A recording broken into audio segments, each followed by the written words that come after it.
Science Department, Rajiv Gandhi University. So my title of the paper is Governance of Tribal Identity, a study of the Bodo community in Assam.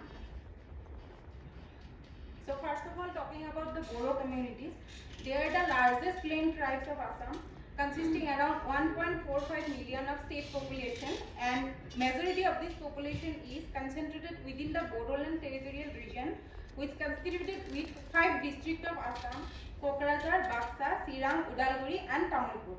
Historically, the Bodos have been experiencing exclusion in the government mechanism from the colonial period and in the post-colonial period too, and it led to the Bodo identity movement. And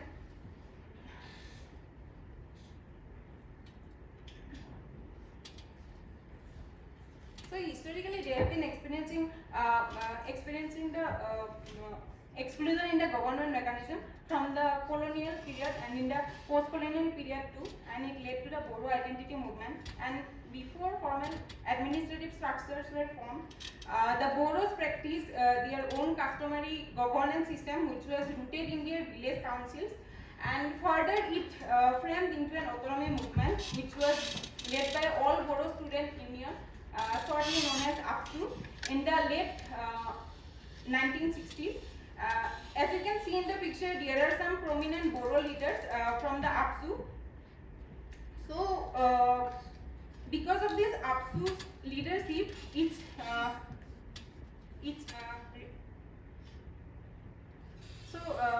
because of this APSU's leadership,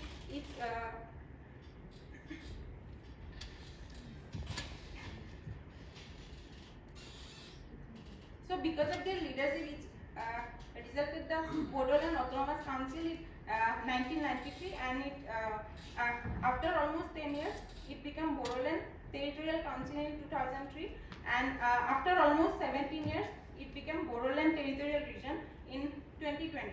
Also in 2003, Bodo language has been listed under 8 schedule in our constitution. I will come to this point later on. Now talking about the research methodology.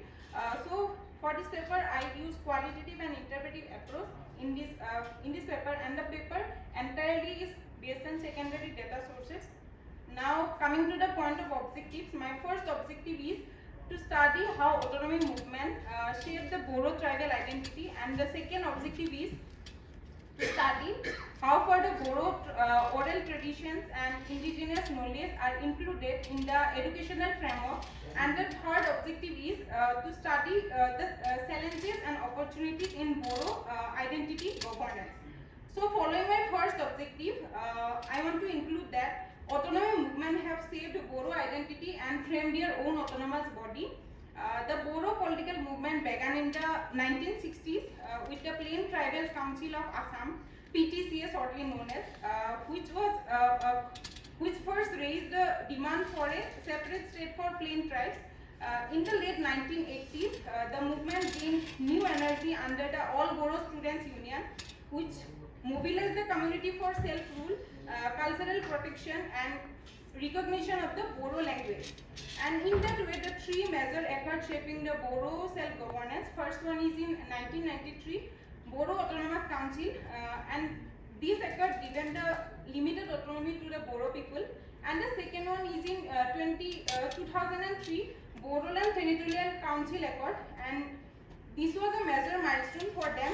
It created the Bodoland Territorial Council under the 6th schedule, which provided more administrative powers, financial grants and elected representation for the Bodos in the Bodoland Territorial Area District, shortly known as BTAD. And the third one is in 2020, Bodoland Territorial Region Accord, which given more political power to the Bodo peoples. Another impact of the autonomy movement is that legislative assembly set up in the BTR region, Bodoland Territorial Region, and it is in Kokrajhar. As you can see in the picture, it is the legislative assembly in the Kokrajhar. So, and Kokrajhar is the capital of BTAD area. And as I have already discussed, a major achievement of the autonomy movement was the inclusion of the Bodo language in the 8th schedule in 2003, and this led to the introduction of the Bodo medium schools, Bodo department in the universities, and official use of the Bodo languages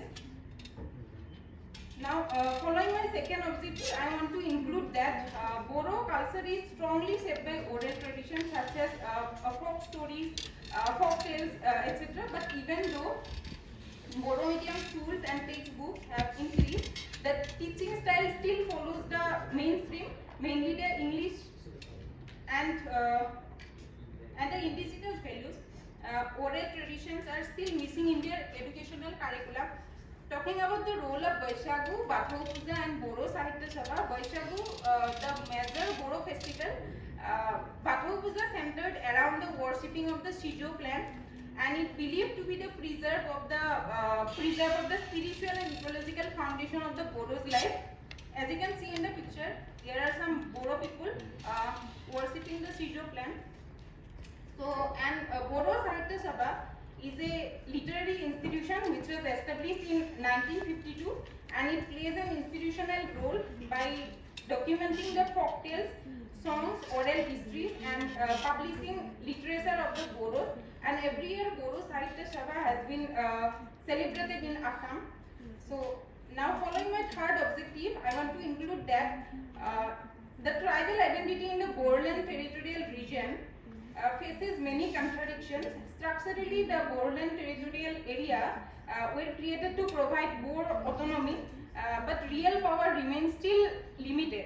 The council still depends on the Assam government for financial inclusion. And another contradiction is that coexistence of the tribal autonomy and the state control.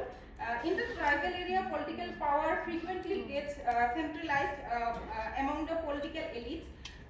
And this weakens the old way where village elders help to make community decisions. So in this sense, I also want to include that a major challenge in the decline of the oral cultural transmission, because Bodo identity has historically been carried through stories, folktales, etc. So elders have strong oral knowledge, but rarely included in the modern governance, or we can say in the modern educational framework. As formal schooling expands, so younger generation become educated, but yet increasingly disconnected from the indigenous people. I mean the older generation. So also, as we are understanding about the challenges and contradiction in identity governance of Bodos, so inter-ethnic relation added another layer here, because BTR includes many non-Bodo peoples, and in short we can say that contradictions lie here in between recognition and realization.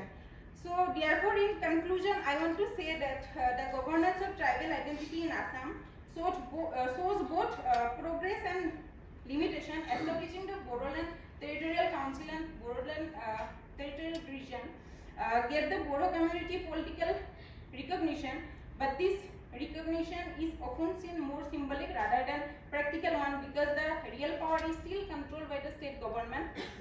So the suggestion is that for meaningful governance, decision making must become more participatory one, and it should be a joint effort from both the tribal community and the state government.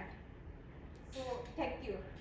I think, sorry, I was like literally singing kind of. So thank you so much. Thank you, Ms. Dismita Das. Wonderful presentation. Are there any observations or?